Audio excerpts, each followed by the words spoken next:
ভারতীয় জাতীয় কংগ্রেস গোড়া থেকে তার যে মূল ভিত্তি আমরা বিচ্ছিন্নতাবাদ,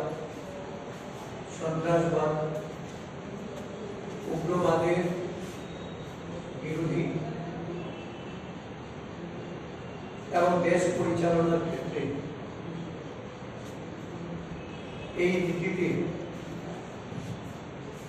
বিশ্বাস থেকে আমাদের বহু ত্যাগ প্রতীক্ষার সম্মুখীন হতে হয়েছে। আমরা মহাত্মা গান্ধীকে হারিয়েছি, আমরা ইন্দিরা গান্ধীকে হারিয়েছি,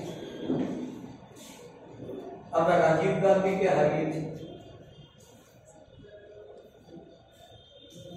সন্ত্রাসবাদ, বিচ্ছিন্নতাবাদের,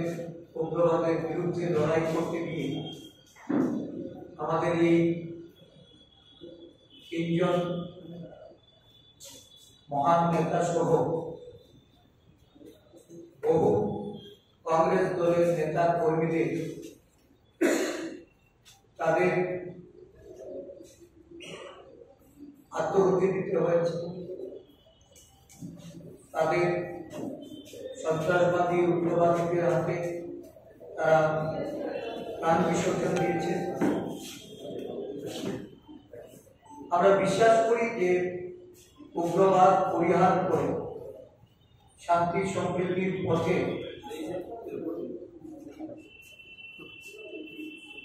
যারা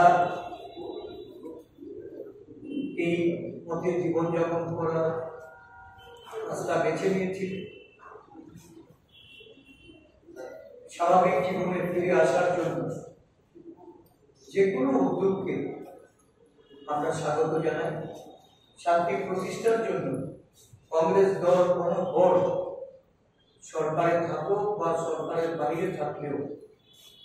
আমরা নীতি আদর্শের প্রতি অভিযোগ থেকে এই শান্তি সম্প্রীতির পক্ষেই আমাদের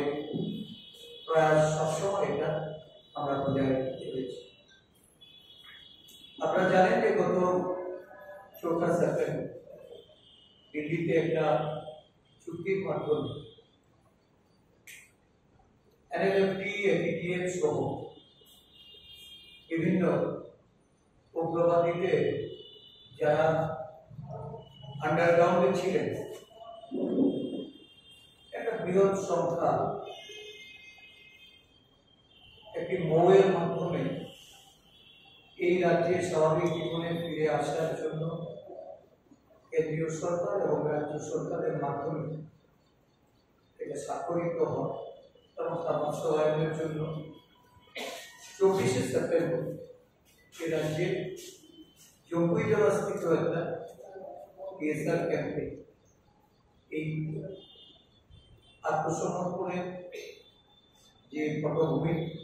এটা এই রাজ্যের মানুষ প্রত্যক্ষ। আমরা এই রাজ্যে বিজেপি সরকার প্রতিষ্ঠা হওয়ার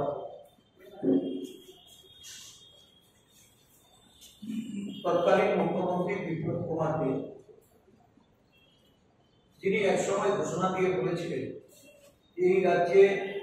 উগ্রপন্থী বা উগ্রপন্থা তরুণ কোন কার্যক্রম এগুলি